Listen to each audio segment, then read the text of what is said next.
অনেকেই রুটি বানানোর সময় রুটিটাকে পারফেক্টভাবে ফোলাতে পারে না, আর ফুললেও রুটিটা শক্ত হয়ে যায়। আজকে আমি এমন কিছু টিপস আপনাদের সাথে শেয়ার করব যাতে করে রুটি এরকম ফুলবে এবং একদম তুলোর মতো নরম হবে। আর আমার এই রুটিটা এতটাই ফুলেছে যে দুটো ভাগ হয়ে গেছে। এবার এই বলের মতো রুটি ফোলার মূল রহস্য হচ্ছে এই আটাতেই লুকিয়ে আছে। আটাটা যখন মাখাবেন অবশ্যই উষ্ণ গরম জলে মাখাবেন, তাহলে রুটিটা হবে একদম সফট। এইভাবে মাখালে রুটিটা কিন্তু প্রায় 2-3 ঘন্টার মতো সফট থাকবে। আর এর পরের টিপস হচ্ছে কিভাবে আপনারা প্রত্যেকটা রুটি বলের মতো ফোলাতে পারবেন। সেক্ষেত্রেও কিন্তু এই আটাটাকে ভালো করে এভাবে মেখে কমপক্ষে 15 থেকে 20 মিনিট এভাবে ঢাকনা দিয়ে রেখে দিতে হবে। এতে করে রুটিটা যেমন ফুলবে ঠিক তেমনই সফটও থাকবে। তো এখানে আমার আটাটা কিন্তু মাখানো কমপ্লিট হয়ে গেছে। এখন আমি এটাকে ঢেকে রাখবো প্রায় 20 মিনিটের মতো। 15-20 মিনিট পর আমাদের আটাটা একদম সফট হয়ে গেছে।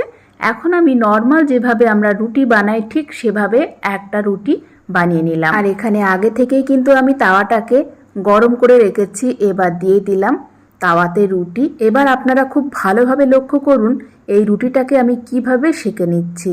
প্রথমে কিন্তু উপরে একটু ড্রাই হয়ে এসেছে, ঠিক ড্রাই হওয়ার সাথে সাথেই আমি রুটিটা উল্টে দিলাম। এবার এই পিঠটাকেও আমি প্রায় 15-20 সেকেন্ডের মতো সেঁকে নেব।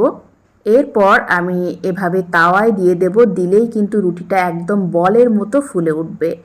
আমি আপনাদেরকে গ্যাসের উপরে দিয়েও ফুলিয়ে দেখাবো এবং প্যানের উপরে রেখেও কিন্তু আপনারা এই রুটিটাকে এভাবেই ফোলাতে পারবেন। রুটির 2 পিঠে হালকা সেঁকে নেওয়ার পর এভাবে খুন্তি দিয়ে হালকা করে প্রেস করলে, কিংবা খুন্তি ছাড়াও আপনারা সুতির কাপড় দিয়েও কিন্তু সাবধানে এভাবে একটু হালকা হাতে প্রেস করলে রুটিটা এরকম বলের মতো ফুলবে। আর এই রুটিটা যে কতটা পারফেক্ট ফুলেছে আমি একটু কেটে দেখিয়ে দিচ্ছি।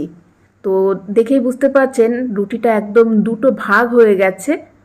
তো আশা করি আপনাদের বুঝতে আর কোনো অসুবিধা হবে না। আপনারা এভাবে বানাবেন, দেখবেন আপনাদের রুটিও এরকম বলের মতো ফুলবে আর অনেক সফট হবে। আর এরকম ফুলকো ফুলকো রুটির সাথে আপনি যে তরকারি খাবেন না কেন সেটা কিন্তু একেবারে অমৃত লাগবে।